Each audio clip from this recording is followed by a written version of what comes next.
আসসালামু আলাইকুম সম্মানিত ভিউয়ার্স। আজ চলে আসলাম ইন্ডিয়ান বর্ডারে। আপনারা দেখতে পাচ্ছেন ইন্ডিয়ার করিম রাজ্যের একটি বর্ডার এলাকা। ইন্ডিয়ান অনেকগুলো গাড়ি দেখা যাচ্ছে। সেটা হলো Indian plus Bangladesh Tamabil checkpost যেটাকে বলা হয়।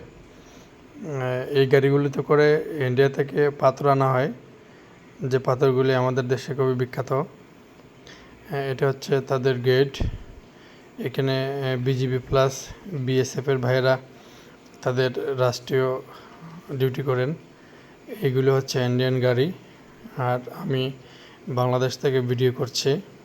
এই যে আমাদের বিজিবির ভাইয়েরা ডিউটি করছেন, বাংলাদেশ পুলিশের সদস্যরা একজন আরেকজনের সাথে কথা বলতেছেন। ওইটা তাদের ইমিগ্রেশন একটি স্টোর রুম বা স্টেশন যেটাকে বলা হয়। আপনারা দেখতে পাচ্ছেন খুব সুন্দর একটি জায়গা। মাঝে মধ্যে সময় পেলে আমি এখানে ঘুরতে আসি। আমার খুব ভালো লাগার একটি জায়গা। আমি আপনাদের দেখানোর চেষ্টা করছি।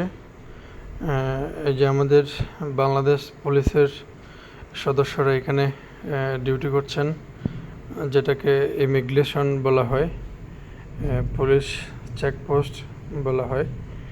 আমি হেঁটে যাচ্ছি, কয়েক সেকেন্ড বিচ্ছিন্ন হয়ে গেল। আপনাদের দেখানোর যে ভিউটি অতি শীঘ্রই দেখতে পারবেন।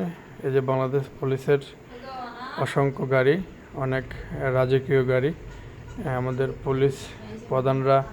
বাংলাদেশ পুলিশ প্রধানরা এই গাড়িগুলি ব্যবহার করে থাকেন। Tamabil immigration police checkpost. ভালো থাকবেন, সবাইকে ধন্যবাদ।